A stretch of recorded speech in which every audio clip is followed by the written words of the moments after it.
Ok, vamos entonces a solucionar un problema de la primera ley de la termodinámica. Este es un problema bien simple, pero es muy interesante porque es un problema que está cercano a la realidad.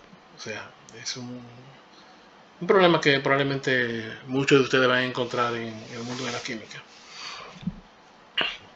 Pero que también tiene sutilezas, especialmente cuando uno está un poquito flojo con los fundamentos. Ok, vamos a leer el problema. Un perdigón de zinc de masa de 10 gramos se introduce en un vaso que contiene ácido sulfúrico diluido a la presión de 1 bar y una temperatura de 298 Kelvin. ¿Qué reacción tiene lugar? Calcule el trabajo para el proceso. Ok, primero tenemos que analizar la reacción química. Esencialmente introducimos un pedazo de metal en un ácido fuerte. Vamos a ver. Entonces, un poquito aquí. Vamos a escribir nuestra ecuación. Sería entonces zinc más ácido sulfúrico. ¿Eso que nos va a dar? Bueno, como ustedes saben de química general esencialmente, esta es una reacción de un metal con un ácido fuerte. Aquí entonces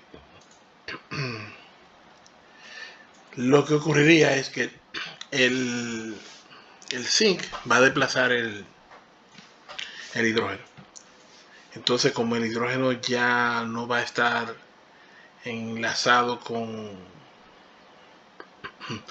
el sulfato, entonces esencialmente se forma hidrógeno molecular. O sea que la reacción sería algo así como esta.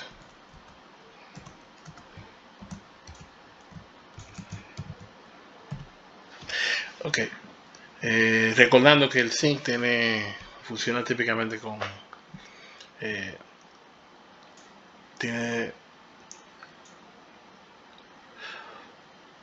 funciona como un doble enlace.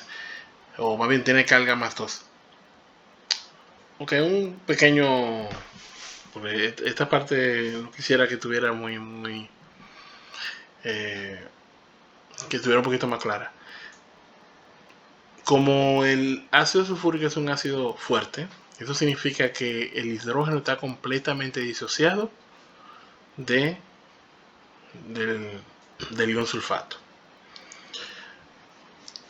Eso significa que la palabra enlazado, tal vez una palabra que no sería completamente apropiada, tal vez en la mentalidad que uno piensa, que cuando dos átomos están enlazados es porque hay algún electrón que está pasando de uno para otro y que hay ciertos electrones compartidos. No es el caso aquí, especialmente cuando está diluido.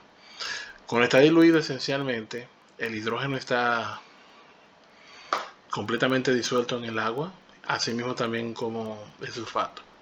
Ellos no están ni siquiera necesariamente cerca uno del otro. Lo que ocurre es que como el ion hidrógeno es positivo y el ion sulfato es negativo, ellos se cancelan perfectamente en una forma muy, muy perfecta. Y por eso entonces es que ellos pueden convivir juntos. Y claro está, si tú le traes todo el agua, se formaría una estructura del ácido sulfúrico. Ahora bien, cuando nosotros ponemos el metal dentro del envase, entonces lo que ocurre es que el metal rápidamente pierde 2 electrones, los electrones se van a los hidrógenos, entonces los hidrógenos se combinan, forman el gas, y ahora entonces el zinc se disuelve y funciona entonces como contraión del sulfato. Y ocurre que esta reacción es energéticamente favorable. Entonces, esencialmente, esa es la forma como ocurre, ¿ok? Claro, es una reacción química porque hay intercambio de electrones, pero Esto está bien cerca de lo que es la electroquímica, de hecho. Que eso se verá más adelante en las siguientes asignaturas. Ok, ya que hemos aclarado un poquito esto, podemos ver esencialmente que un mol de zinc, esencialmente, o sea, la cantidad de mol de zinc que hay es la cantidad de mol de hidrógeno molecular que se van a formar. Y eso es de 1 a 1. ¿Okay? Así que la forma de entender cuánto hidrógeno se va a liberar es entendiendo básicamente cuántos moles de zinc se pusieron en el vaso. También habría que presumir de que la cantidad de ácido que hay es suficiente para consumir todo el zinc. Eso el problema no lo dice, pero son de las cosas que uno tiene que asumir para poder trabajar, porque habría que hacer básicamente varios casos, si hay menos, si hay más, etcétera. Entonces, habría que saber cuántos moles de ácido habría para saber si realmente se disolvería completamente. ¿Okay? Entonces, vamos a asumir que hay suficiente ácido para que todo el zinc se disuelva y eso nos ayudaría entonces a resolver el problema. Entonces, ya que entendemos cómo ocurre la reacción, ahora vamos a volver al problema. Bueno, porque ese de hecho sería la primera respuesta que reacción tiene lugar. Es la parte ahora de calcule el trabajo para el proceso. Esto es un poquito distinto, porque aquí no tenemos nada que está presionando un gas. De hecho, es un fluido. Tiene que estar diluido. ¿Ok? No lo dice, pero es bastante razonable asumir que el ácido sulfúrico está diluido en agua, probablemente. O en un solvente apropiado. Entonces, nótese que cuando el hidrógeno sale, ese sale en forma de gas.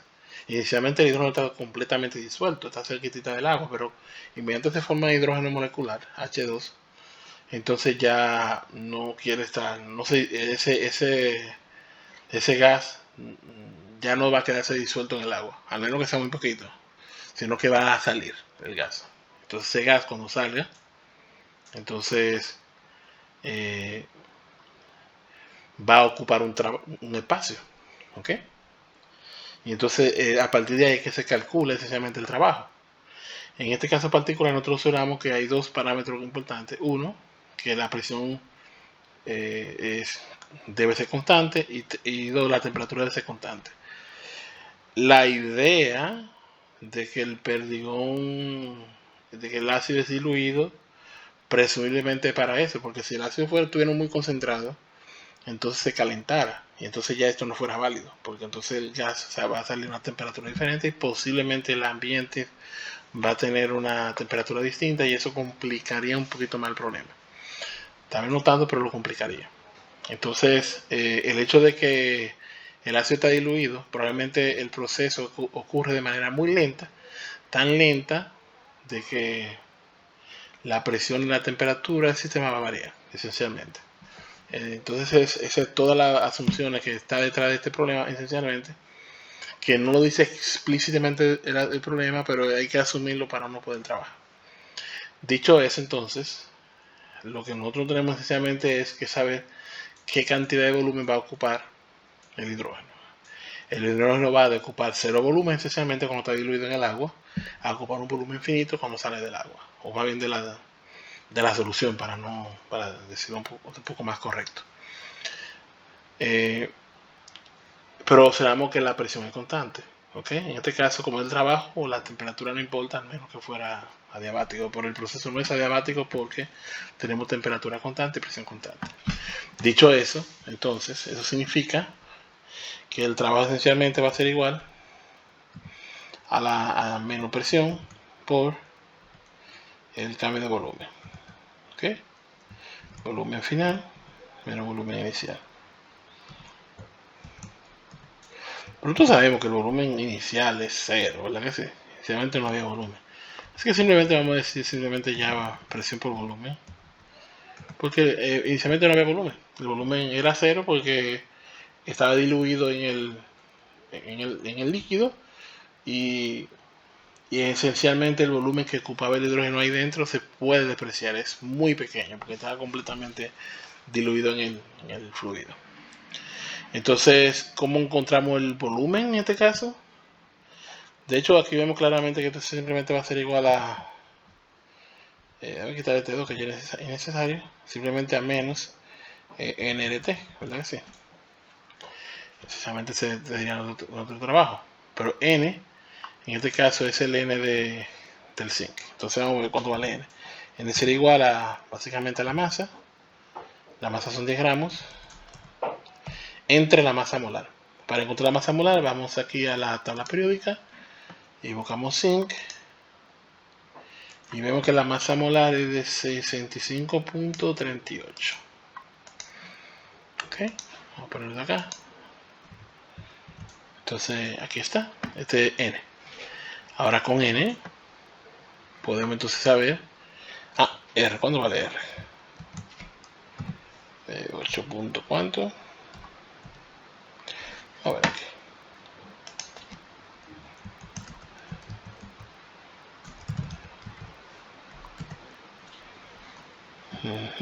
Ok, vamos a caerte. Entonces, multiplico por 1 por si acaso. Entonces tenemos R y T es 298, amigo. Entonces ya aquí tenemos, la presión es un bar, que sería entonces 100.000 pascales. Pone por 1 para que se elimine esa cosa. ¿Y qué tenemos finalmente? NRT. ¿Qué falta? Ok, ya, que tenemos que quitar el PB aquí. Exacto, entonces el trabajo es igual a menos 379 joules, esencialmente. Menos 379 joules, ese sería el resultado en este caso. No sé si hablé demasiado aquí, pero bueno, yo creo que está bien claro. Fíjense que en este caso las fórmulas son súper sencillas, pero un problema muy interesante este. Finalmente entonces el trabajo viene siendo menos 379 joules. ¿Por qué es negativo? Bueno, porque el sistema pierde energía, ¿ok? Por eso es negativo, pierde energía. Fíjense que el gas se va del sistema, se está evaporando. Bueno, evaporar es la palabra correcta. El gas está saliendo, ¿ok? Ahora, si nosotros estuviésemos inyectando energía en el sistema, entonces fuera positivo. Ok, entonces es ¿cuánto?